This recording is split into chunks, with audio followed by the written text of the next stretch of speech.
Bom, boa noite, pessoal. Desculpem pela o probleminha de conexão. Agora vamos retomar, tá? Eu vou chamar de novo a doutora Márcia, então.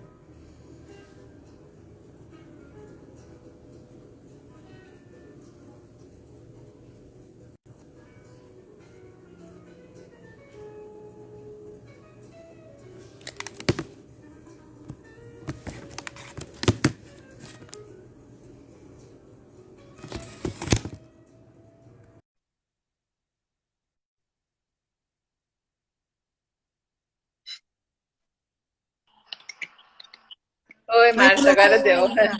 Agora Ai, deu. desculpa. São Imagina, as essas coisas questões. acontecem. Acontece, né? Faz parte do nosso momento. Isso Então, mesmo. Márcia, assim, então a doutora Márcia, como eu estava apresentando, ela é a diretora do Laboratório Genomics, né, do Brasil, e ela vai conversar conosco, então, sobre as novas tecnologias para análise embrionária. Aí, Márcia, eu tinha pensado antes, então, a gente começar a conversar sobre um pouco do histórico, assim, dessa questão do diagnóstico genético pré-implantacional, né? O que a gente já tinha, desde quando que a gente já tem. Então, vamos lá. Bom, pessoal, boa noite para todo mundo. É um prazer, né, estar aqui com vocês. E hoje vamos falar, então, um pouquinho, vamos começar a falar um pouquinho, então, sobre a biópsia embrionária e a técnica de PGTA, que é o antigo PGS que a gente está bem acostumado. Essa técnica, ela já existe há mais de 20 anos, né? Já passamos por vários tipos de tecnologias, onde a gente primeiro analisava 3 cromossomos, aí depois passamos para 5, para 9, até que a gente chegou na possibilidade de analisar todos os cromossomos, então os 22 pares de cromossomo autossômico e mais o par de cromossomos sexuais. E hoje a gente trabalha, né? É standard já para todos os laboratórios de genética trabalhar com a técnica de NGS, de tecnologia de nova geração, para esse tipo de análise. E aí, o que a gente consegue hoje, através da biópsia embrionária, com a realização da biópsia embrionária na clínica de reprodução, dentro do laboratório, né, de embriologia, pelos embriologistas sêniores, a gente consegue obter DNA do embriãozinho e estudar qual o grau, então, de quantos cromossomos esse embrião tem. E aí, a partir dessa análise, a gente fica sabendo o quê? A gente fica sabendo se aquele embrião vai ser normal, para a gente seguir com uma transferência e aumentar as taxas, então, né, de sucesso na reprodução assistida, ou a gente vai ficar sabendo se aquele embrião tinha alterações que poderiam provocar um aborto, uma falha de implantação, né? Situações corriqueiras na fertilização in vitro, quando a gente não tem o conhecimento, né, do que realmente, que características cromossômicas, que alterações a gente tem nesses embriõezinhos. E isso acaba sendo muito utilizado hoje, a técnica de PGTA, principalmente para pacientes que possuem uma indicação. Que indicações são essas, Maria Tereza? Quando a gente fala de idade materna avançada. E por que idade materna avançada? Porque a idade é o principal ponto na mulher, né? O principal ponto que acaba realmente mudando a fertilidade de nós, mulheres. A partir dos 38 anos, a fertilidade vai diminuindo e com isso aumentam as complicações cromossômicas, que vão gerar mais aborto, mais falhas e até mesmo o nascimento de bebês com síndromes. Então, essa é a principal indicação.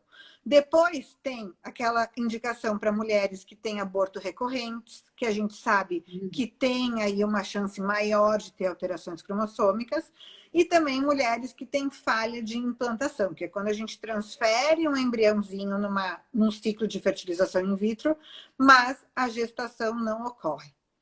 Mas não podemos nos esquecer dos homens. que eles também são muito sim. importantes nesse aspecto, né? Então, quando a gente tem um fator masculino presente, né, baixa concentração de espermatozoides, uma fragmentação de DNA espermático alterada, um sêmen que não tem muita qualidade, a gente precisa verificar de perto, porque pode ser um fator masculino importante que também vai depender de um PGTA para a gente ter, então, essa resposta embrionária e saber quais os embriões a gente deve transferir e quais embriões a gente não deve transferir, porque tem um risco aumentado. Claro, tá certo. Né?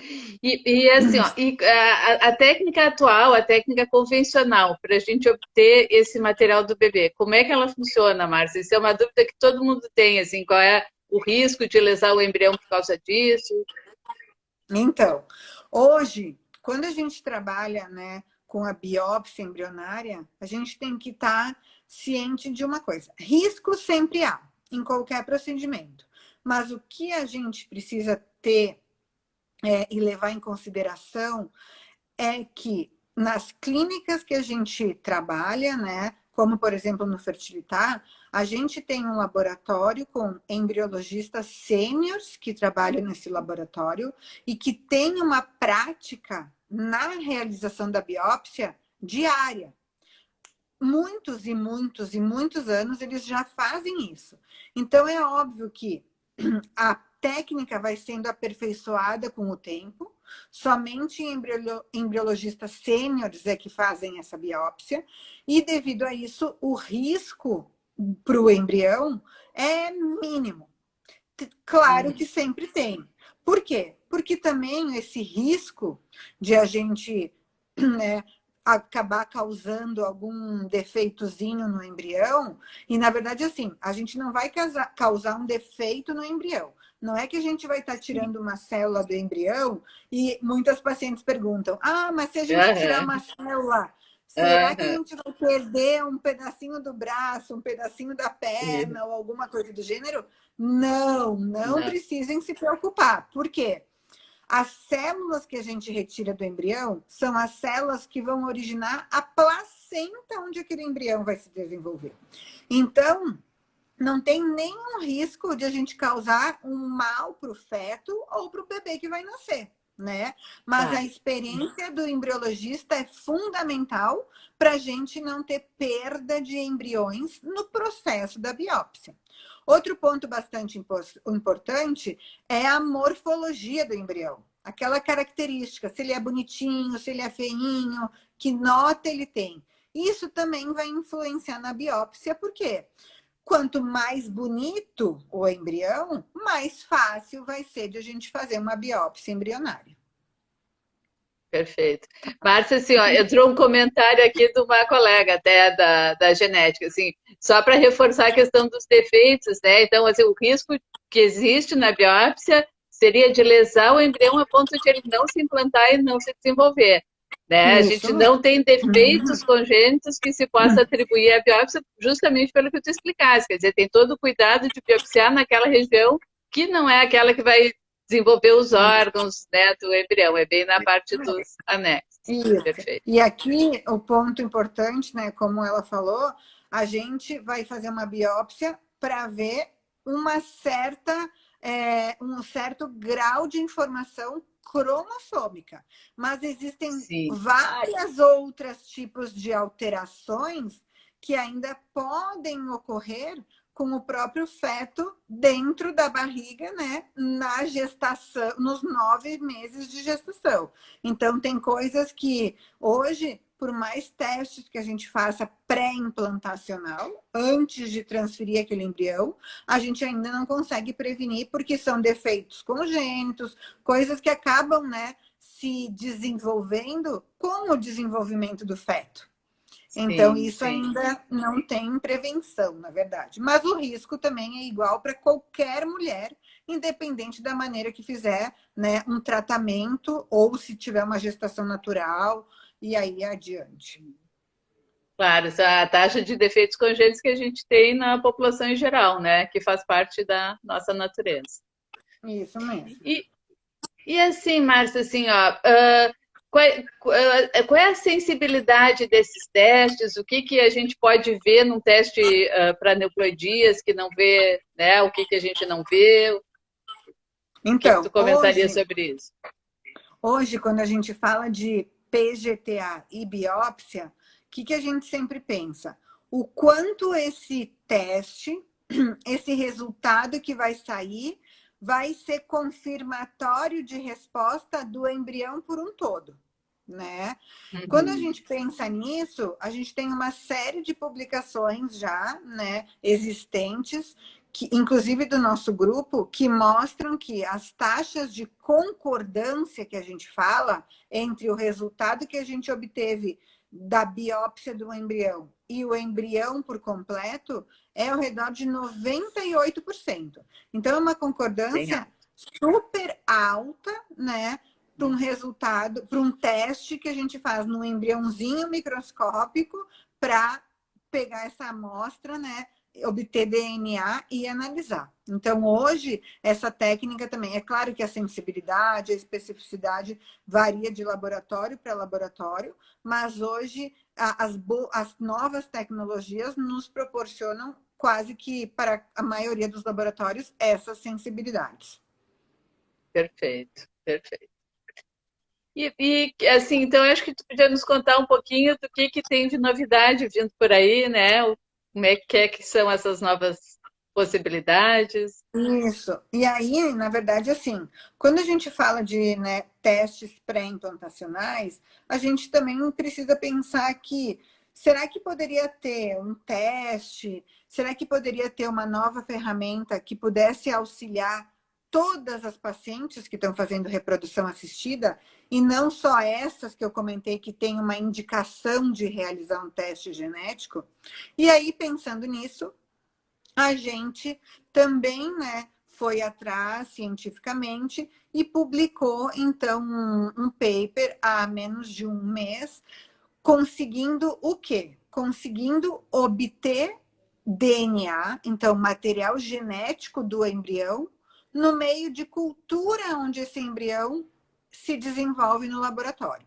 Então, é super importante a gente falar que o embrião, né, depois que a paciente realiza todo o estímulo ovariano com os hormônios, ela coleta os óvulos, no laboratório de embriologia ocorre a fertilização, ou a ICSI, ou uma fertilização convencional, que é a união do sêmen com o espermatozoide, e a partir daí o embrião, dia a dia, vai se desenvolvendo, vai tendo várias divisões celulares, e chega no quinto ou no sexto dia que ele se transforma em blastocisto, que é o sonho de toda paciente querer ter, né, querer conseguir um blastocisto, porque a chance de gravidez já aumenta. Mas não é apenas obter um blastocisto. A gente também tem que saber a informação cromossômica, a informação genética desse blastocisto, para a gente saber se ele é normal ou se ele tem alguma alteração que vai impedir que a gestação aconteça. Então, uma nova alternativa é a realização do teste, que vai nos dar informações cromossômicas de que alterações esse embrião tem, só analisando o meio, que é onde o embrião se desenvolveu e cresceu durante esses dias lá na clínica, lá no laboratório. E aí, essa então é uma nova ferramenta que possibilita, talvez, a gente ampliar a análise para todas as pacientes. Por quê? Porque eu não vou precisar fazer biópsia, eu não vou precisar manipular o embrião. E os estudos que tem já com essa nova técnica nos mostram que estão nos dando um direcionamento muito provável que os resultados que a gente está encontrando são concordantes e são fidedignos do embrião por completo. Perfeito. Muito parecidos com os resultados que a gente também tem numa biópsia hoje. Mas, como a técnica ainda está em desenvolvimento, a concordância é menor do que a gente tem numa biópsia. É ao redor de 80%, 85%. Então, se a gente for pensar assim, e colocar num paralelo, o PGTA é uma técnica standard, gold standard, a gente pode pensar, que já existe há mais de 20 anos e que vai nos dar um diagnóstico. Vai meio que bater o martelo e dizer, esse embrião tem risco ou esse embrião não tem risco. Não tem risco de dar uma falha, não tem risco de dar um aborto, ou não tem risco ainda de ter um bebê com uma síndrome. E aí a gente tem uma segurança de 98%, como eu falei. Por outro lado, agora a gente está vindo com uma nova técnica que a gente só coleta o meio, então, onde esse embrião se desenvolveu, a gente não toca no embrião. E ela também vai nos dar, né, resultados de que se esse embrião tem uma síndrome, se ele pode causar um aborto, se ele pode causar uma falha. Mas a concordância com o embrião é menor. Então, a gente pode pensar que se eu quero um resultado e se eu quero eliminar o risco de ter um bebê com problema, o meu teste precisa ser a biópsia embrionária e o PGTA. Agora, se eu quero aumentar as minhas chances de sucesso na fertilização in vitro, porque talvez eu sou jovem, eu estou fazendo uma fertilização por outros motivos, eu não tenho histórico de falha, não tenho histórico de aborto e talvez eu não tenha 40 anos, eu posso ir então para esse novo teste para me ajudar a selecionar o melhor embrião para transferir e ter uma gestação, então, no menor tempo que eu poderia ter não realizando nenhum teste genético num ciclo de fertilização in vitro. Essa é a ideia, Maria Tereza. Entendi. Eu acho, Márcia, assim, que traçando um paralelo, é mais ou menos a evolução que está tendo no diagnóstico pré-natal, a evolução para o diagnóstico pré-natal não invasivo, né? Porque eu acho que o princípio é o mesmo do DNA livre, né? É o mesmo. Exatamente. Né? Então, assim, ainda hoje, quem bate o martelo do pré-natal é o líquido amniótico, é a coleta do é um procedimento invasivo, né?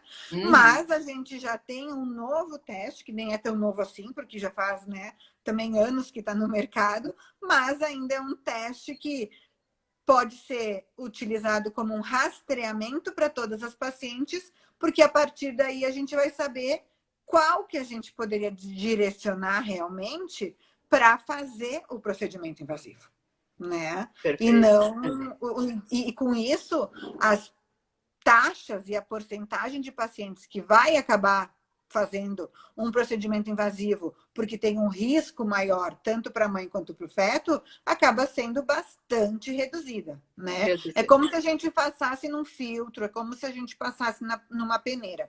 E aqui a ideia é quase que a mesma, né? A gente também poderia fazer esse processo, né? Pensar nesse... A gente acompanhou... Desculpa. Não, pode falar. Não, ia dizer que a gente acompanhou toda a construção também do pré-natal não invasivo, que eu acho que agora é a mesma assim, construção, evolução de técnicas e de procedimentos para chegar num resultado talvez parelho, como a gente já está chegando, né? Eu acho que isso é uma coisa boa. Uma pergunta que a gente tinha... Não, pode falar. Não. E aqui é óbvio que o decorrer dos anos, da quantidade de testes e das publicações científicas vai ser o que vai nos dar uma maior segurança para determinar o quanto a gente vai poder melhorar a concordância, melhorar a aplicação clínica para oferecer para os nossos pacientes, né? Perfeito. Uma pergunta que tinha vindo antes era assim, ó, se essa técnica de análise embrionária não invasiva, se ela pode ser aplicada, por exemplo, para um embrião já congelado, um blastocisto congelado. Então, hoje, a técnica não invasiva só está validada para embriões a ciclo fresco, né? A gente precisa ainda fazer estudos para ver se na tecnologia, no processo da vitrificação, no congelamento, isso não pode modificar. Por outro lado, a biópsia embrionária e o PGTA, a gente pode aplicar, sim, para embriões frescos ou para embriões vitrificados, porque a gente já tem estudos e já tem resultados que demonstram que esse processo não vai mudar em absolutamente nada o resultado que a gente vai obter.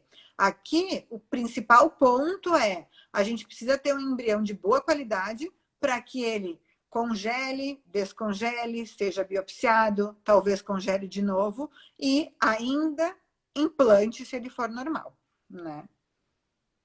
Perfeito, perfeito. Então, isso é bastante importante. Entrou uma pergunta aqui que eu acho que não é bem para nós aqui, né? Mas a trompa com mobilidade reduzida, assim, né? Não é bem a nossa área. Eu acho que essa a pergunta é mais para um gineco, né? Uhum. É. Mas aí também, né, outro ponto, Maria Tereza, e falando de novos testes, o que a gente tem mais, né, na área da genética e na área da reprodução? Hoje, o que a gente fala muito é sobre planejamento familiar.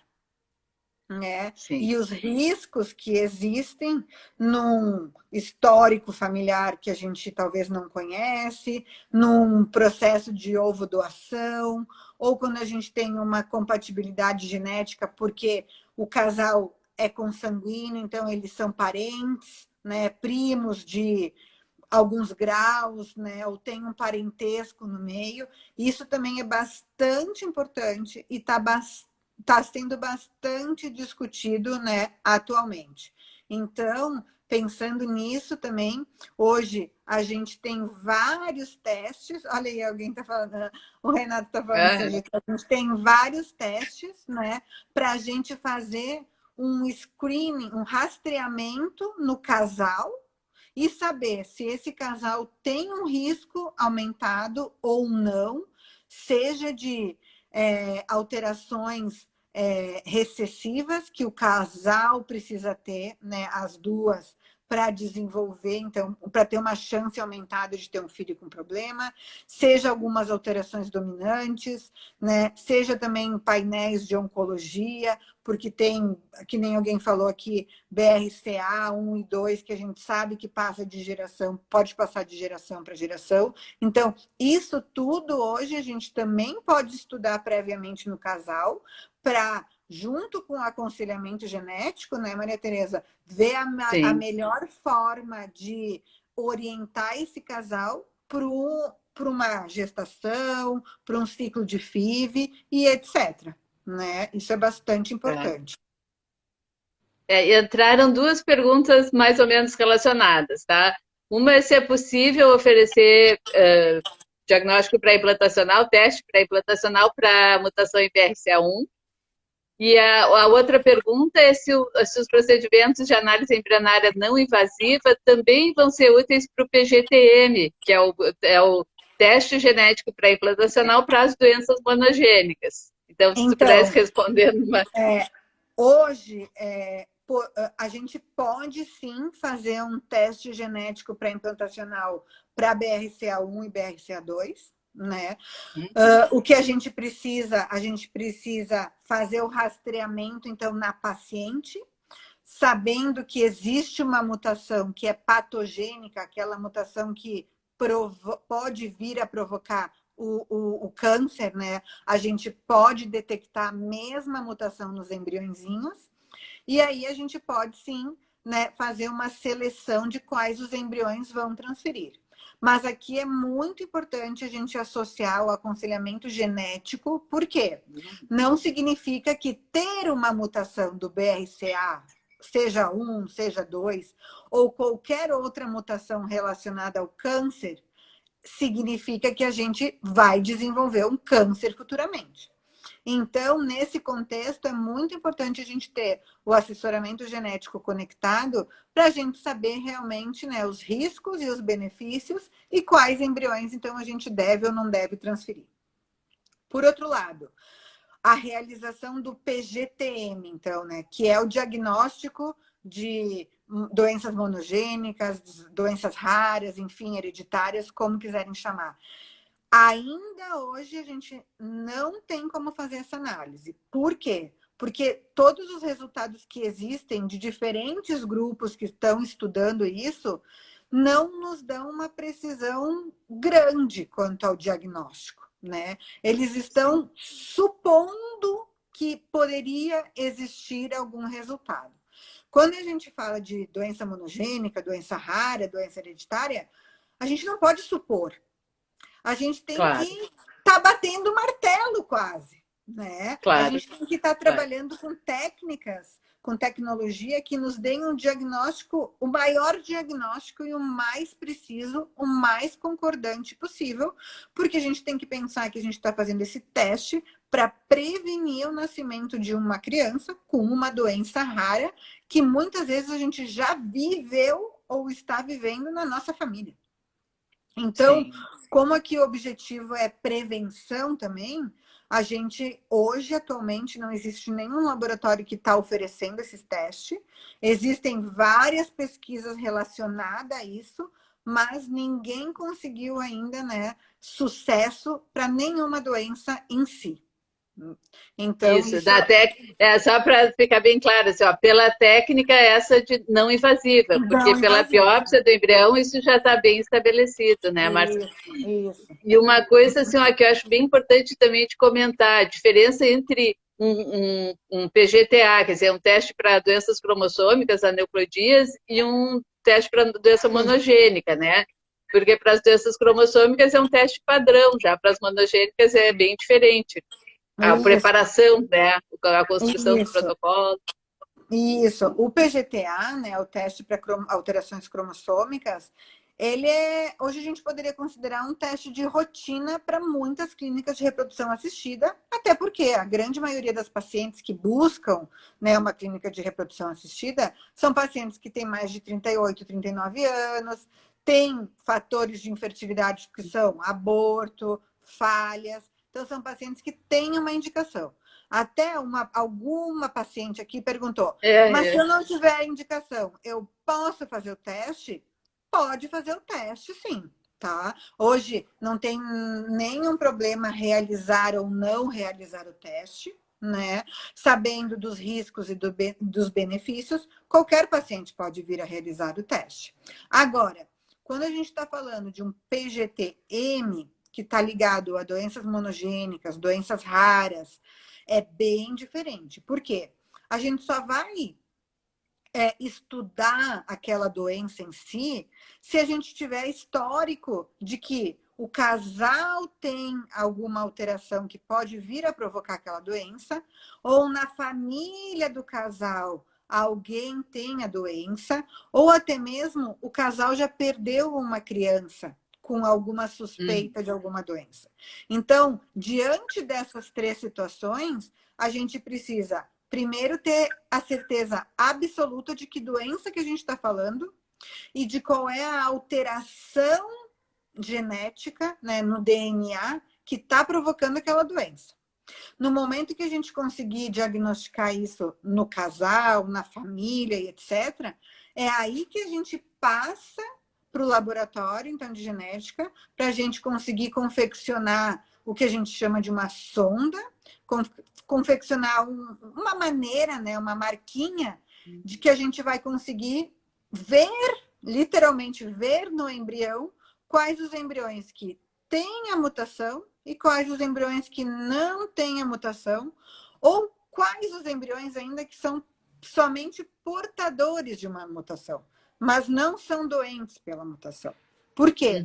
Porque muitas das doenças genéticas, se o casal tem essa alteração ou a família tem essas alterações, a gente tem uma chance de 25% de ter embriões, de ter, né, um bebê com alguma alteração genética. E aí o que a gente quer aqui é que a gente quer realmente eliminar os embriões afetados, que são os embriões que causam, que são os embriões que vão ter a doença, e só transferir embriões saudáveis, ou, se não tivermos embriões saudáveis, transferir embriões portadores da mutação, mas lembrando que tem uma grande parte de mutações, que são as mutações recessivas, que sozinha ela não vai provocar doença. né? Então, não Perfeito. teria um problema de transferir. Mas isso, é claro que sempre a realização de um PGT-M, que é um teste que vai prevenir uma doença monogênica, uma doença rara, está ligado a um aconselhamento genético, né, a Sim. exames genéticos, porque a gente precisa fazer um rastreamento maior, etc. Então, isso é mais complexo do que o próprio PGTA ligado à reprodução assistida, mas também é possível, né, toda essa prevenção na parte da genética. Tá, perfeito. E eu acho que isso encaixa numa pergunta que está aqui na tela, que é um casal que não. A paciente que nos pergunta, a Taeli, o esposo não tem história familiar de anormalidade, mas será que não seria bom fazer esse teste de compatibilidade para ter uma segurança maior? Né? Então, isso é. Sim, Eu é acho que é uma justamente das. isso que a gente está discutindo hoje em dia, né? Que muitas vezes a gente não tem um histórico ou a gente não conhece bem o nosso histórico.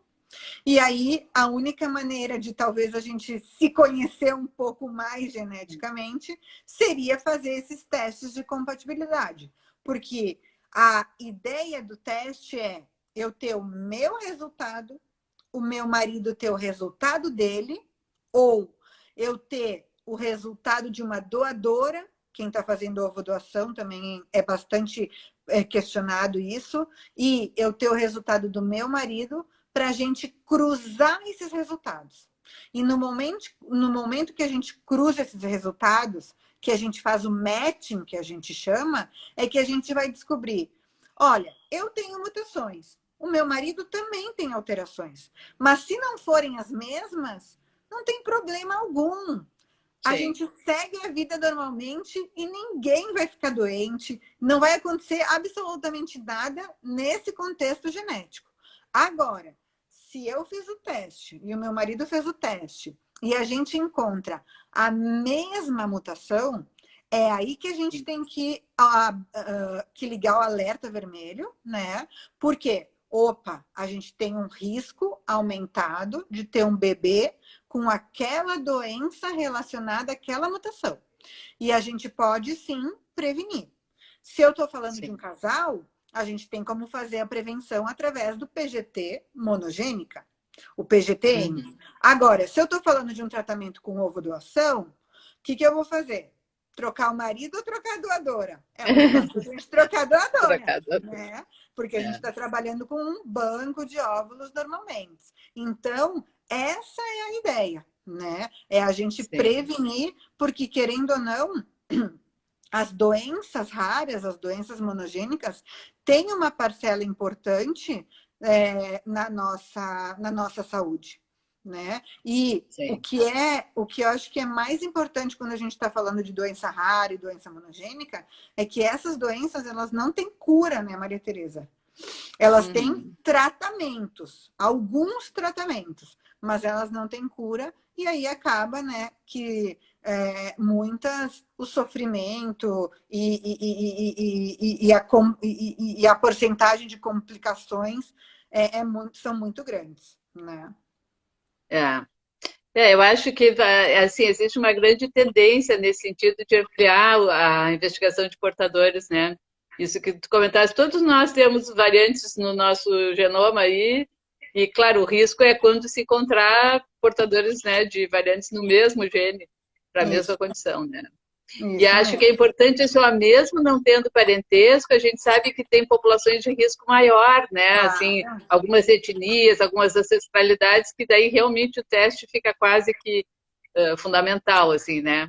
sim, a Não sei se eu gente diria sabe. obrigatório, mas muito importante. Assim. Isso, a gente sabe que, por exemplo, entre os judeus existem muitos casamentos, né, entre as mesmas famílias, é, propriamente aí no sul, né, tem muita gente Sim, que italianos e alemãos que acabam sendo, né, das mesmas famílias, das mesmas gerações, e tem gente que nem sabe direito, né, a trajetória, o histórico, a árvore genealógica que segue. Então, realmente, assim, se a gente for pensar nesse contexto, a gente tem uma chance comum entre toda a população e nessas, né, etnias uma chance ainda um pouco mais elevada. De compartilhar ancestrais, né? E de ter... Teve uma pergunta que ficou lá para trás, assim, ó, em relação à diferença de custos entre a biópsia embrionária e essa análise embrionária não invasiva, em Então, termos de custo. na verdade, os custos agora eu não sei de cabeça, né? Mas a técnica é muito parecida no laboratório de genética. Então, o custo da análise em si é o mesmo, não vai É o mudar mesmo. muito, né? Tá. Porque a tecnologia empregada é bastante parecida. Então, para nós, nesse contexto, não muda muito. Perfeito. E, Márcia, assim, ó, o que tu acha que vem por aí de novidade? O que para que linhas mais de investigação o pessoal está indo? O que tu nos contaria aí de... Então, eu acho, né, na parte de reprodução assistida, a gente conhece muito pouco ainda, né?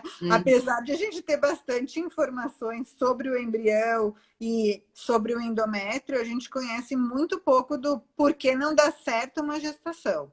Então, existem vários estudos, né, hoje ligados a diferentes formas de biomarcadores embrionários. O que mais a gente poderia saber do embrião que hoje a gente não sabe, além de doenças monogênicas e alterações cromossômicas. Então, pode ser que venha, né, talvez ano que vem, novos testes relacionados à qualidade, à euploidia desse embrião.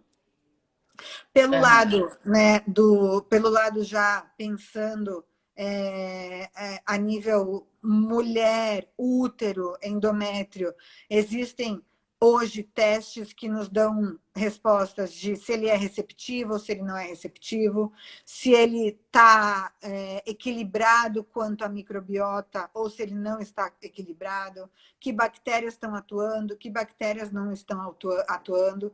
E a gente sabe que a realização desses testes hoje nos dão uma segurança maior quando a gente vai fazer uma transferência, porque a gente está controlando ao menos uma parte que a gente sabe, mas vem por aí teste de pré-eclâmpsia, vem por aí testes não invasivos do endométrio também, que a gente está desenvolvendo, né?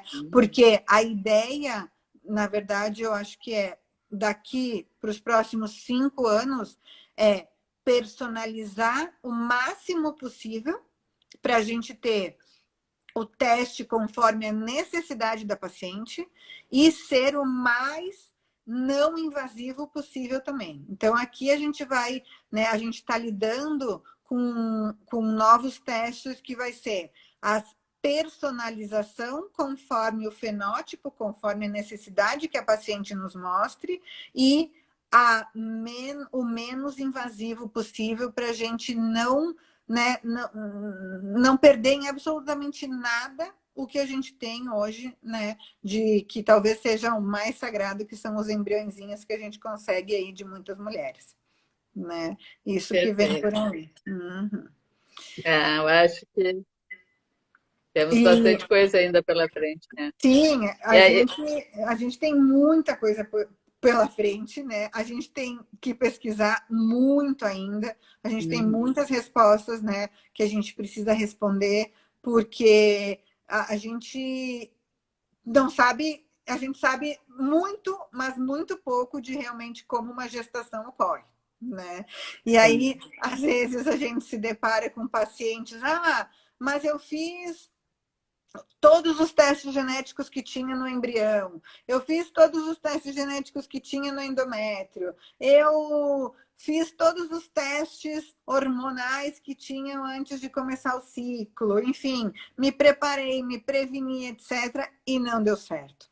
Pois é, infelizmente, né, hoje, apesar de a gente ter todas essas ferramentas genéticas, a gente está conseguindo chegar em 70% de taxa de gestação, né? Mas a gente ainda não conseguiu chegar nos 90 ou né? E como a gente gostaria de chegar e hoje poder deixar, conseguir fazer com que todas as pacientes conseguissem engravidar, né? Mas tem muitas e muitas respostas ainda para serem estudadas e pesquisadas nesse aspecto, né? E alguém perguntou aqui, que é uma pergunta, nossa, que eu acho que é a pergunta que a gente mais recebe, porque toda semana chega essa pergunta. E o autismo? Né?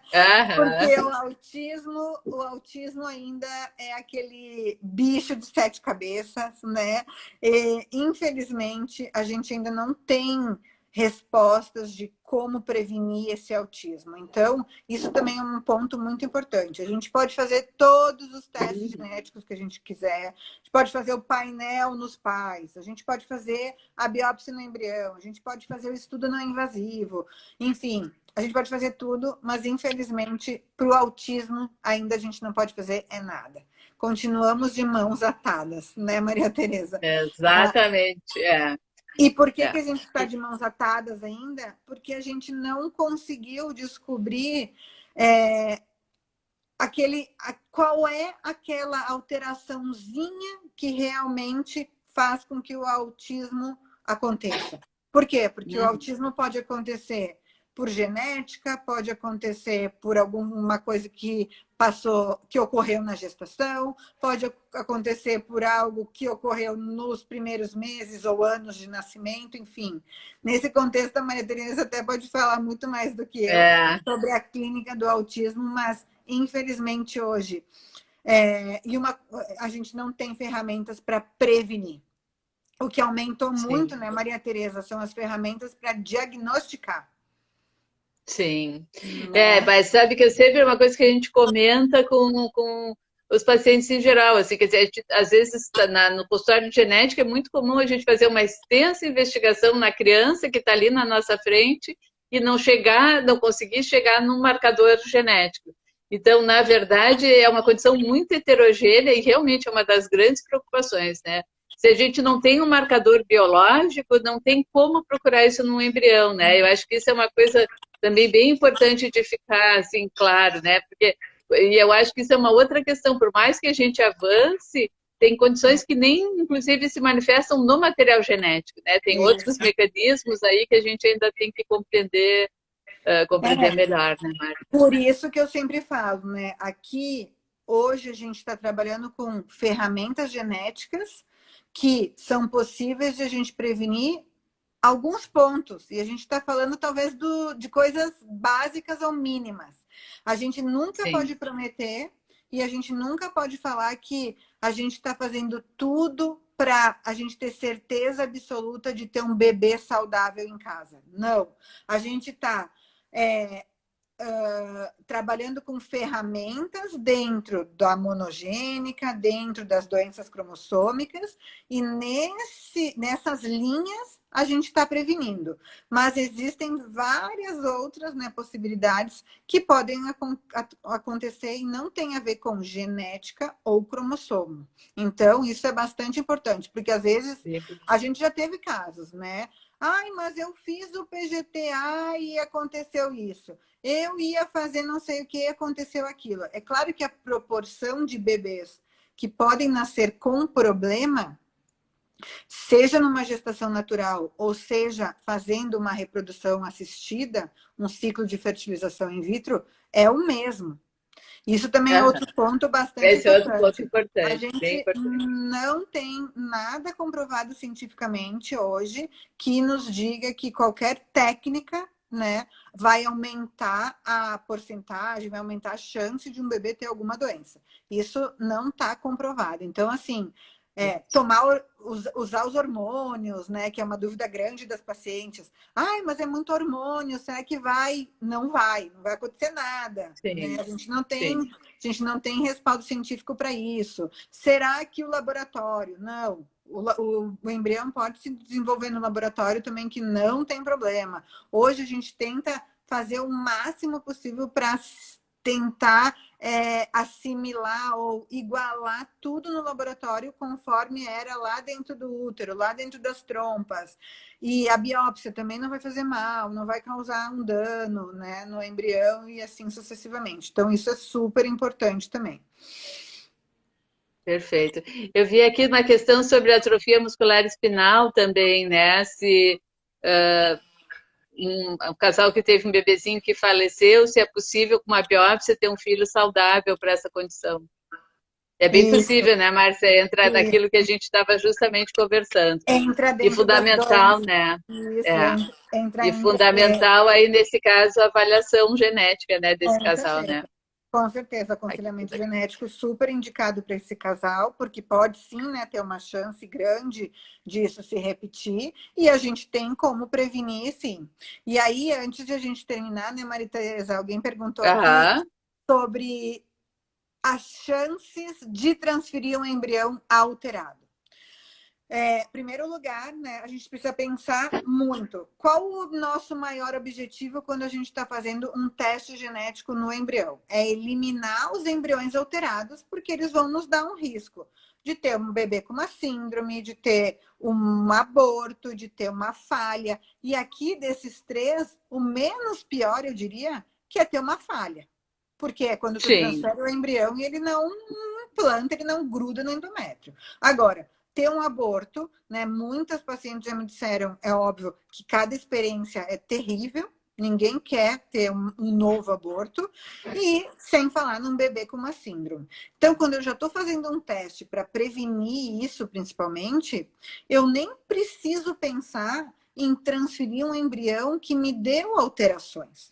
Porque se ele me deu alterações, seja uma, seja duas, seja três, seja 10 alterações, eu vou ter um risco que vai ser justamente esse risco de ter uma falha de implantação, de ter um aborto, sim, ou de ainda esse embrião se implantar e a gravidez acontecer, mas ter um aborto mais tardio, ter o mais tarde. nascimento da criança, do bebê e um óbito logo, né, após o nascimento. Então, se a gente já está fazendo um teste para prevenir, a gente nem leva em consideração um questionamento ou uma decisão dessas, né? A gente precisa pensar que o que a gente quer mesmo é aumentar a chance de ter um bebê saudável. E por isso que a gente Sim, faz esses testes. perfeito, Márcia, perfeito. Eu acho que a gente tem mais uns minutinhos. Eu vi aqui que eu estava com a congelada a tela. Tá, alteração complexa, eu acho que é bem isso que tu respondesse, né? Uhum, uhum. Tá. Bom, a pergunta é se o PGTA diminui o risco em relação a uma concepção espontânea. Eu acho que também é uma, de certa maneira, que tu também já respondesse, assim, Aqui né? eu acho que não ficou claro que riscos, né? O É, PGTA exatamente. reduz sim os riscos, né? E eu acho que um exemplo que a gente pode dar bem prático e bem comum é o risco, por exemplo, de ter um bebê com uma síndrome de Down, que é a síndrome que a gente mais conhece, Sim, né? Então, nesse contexto, o PGTA, ele reduz sim totalmente o risco de ter um bebê com uma síndrome de Down. O que ele não reduz o risco de alterações que podem surgir no desenvolver de uma gestação, quando o embrião sim, já está dentro do útero. Né? Esse risco sim, que a gente não tem como prevenir, porque é um risco normalmente ligado à divisão celular, à formação do corpinho do bebê. Então, são riscos diferentes, não tem a ver com cromossomos. acidentais praticamente, né? E eu acho uma coisa importante que a gente sempre discute com os casais também, assim, é muito diferente a situação de um casal que vai à reprodução assistida, quer dizer, que tem já uma indicação para esse procedimento, de um casal que vem a um aconselhamento planejando um bebê e que tem fertilidade preservada. Então, isso é uma questão que a gente tem que levar sempre em consideração, né?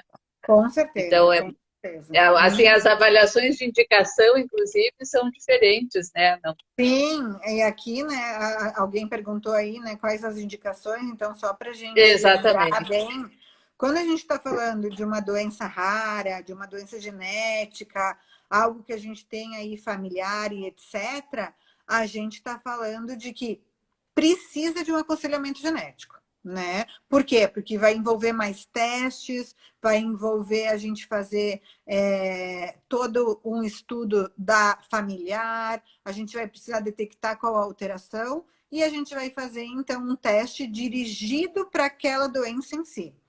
Quando a gente tem já um problema de infertilidade, é outro departamento. A gente vai, primeiro lugar, né? Acho que a primeira pergunta, o primeiro questionamento que qualquer médico faz é qual a idade da paciente? E a partir daí a gente já vai. Qual é a idade? Qual é o histórico? Já teve aborto? Já teve falha? Já fez algum ciclo? Quantos anos está tentando engravidar e não consegue? Qual a situação do sêmen do marido? E aí, sucessivamente, para a gente definir bem qual a indicação e ver se realmente a gente tem ferramentas para melhorar esse diagnóstico ou a gente precisa partir para uma biópsia embrionária, para um estudo genético, para um estudo cromossômico, para prevenir, então, que outra falha, outro aborto e alguma síndrome, então, venha a acontecer. Perfeito. Nós temos um minutinho, não sei se quer deixar uma mensagem final. Então, bom, muito obrigada pelo convite, Ah, né? que bom, muito obrigada pela. Um beijo grande para todo mundo. E qualquer dúvida, qualquer questionamento que a gente não respondeu, porque às vezes passa super rápido, eu fico à disposição, a Maria Tereza também, né? Acredito. E a gente Sim, está com à certeza. disposição de vocês para nos enviarem questionamentos, perguntas e tudo. E estamos aí. Tá bom? Ah, Obrigada, que Maria Tereza. bom. Um beijo Então grande. tá, então tá. Tchau, então. Beijo, beijo. Tchau, tchau. Obrigada. Tchau. Então tá bem. Vou encerrar aqui.